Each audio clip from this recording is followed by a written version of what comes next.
as we see another ambulance cruise on by. It's the start of a new school year in this country, and already there's been a shooting. Pray for these kids. 2 students, 2 teachers shot dead in Georgia.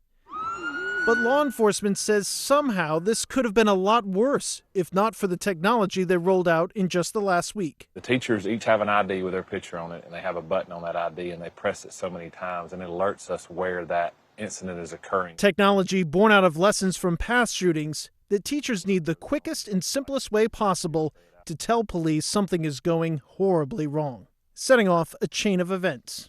It also locks down the school screens. We're on lockdown, and the teachers know to go in and block the doors, and they begin doing that as well. Centegix makes the software used at the school in Georgia, and they're just one of several companies providing these solutions. One of those companies, first highlighted on this program almost a year ago, was born out of the Parkland, Florida high school massacre. Parkland's literally in our backyard, where I'm from. I actually was right nearby that scene that happened that day, and I'll never forget the sirens, the lights, the police. Gino Raffaero explains how his app, Safer Watch, works. I pop this app open, you say, and I hit this button right here and say it's an active shooter. And you say, hold this down for 3 seconds? Yes. Okay.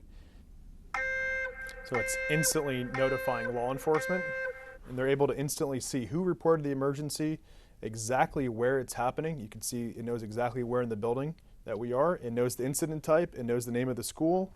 Right, and I have the option here, if I don't want a phone call because something's happening in my classroom, my office, wherever it is, I can say do not contact, or I can say, hey, I want somebody to call me, I need some help. Exactly. You can decide your own contact preference depending on the situation that's happening. So when they're arriving on scene, they're more prepared and they're able to take the appropriate actions. Safer Watch isn't law enforcement.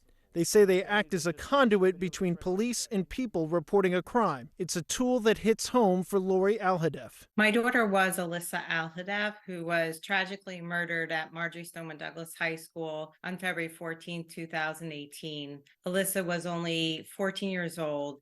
She's pushing for Alyssa's law, which would mandate panic button type technologies in states across the country. So far, 7 have passed the law. It helps to honor my daughter, Alyssa, keep her memory alive. And every time that panic button is pushed, I know that Alyssa is saving lives.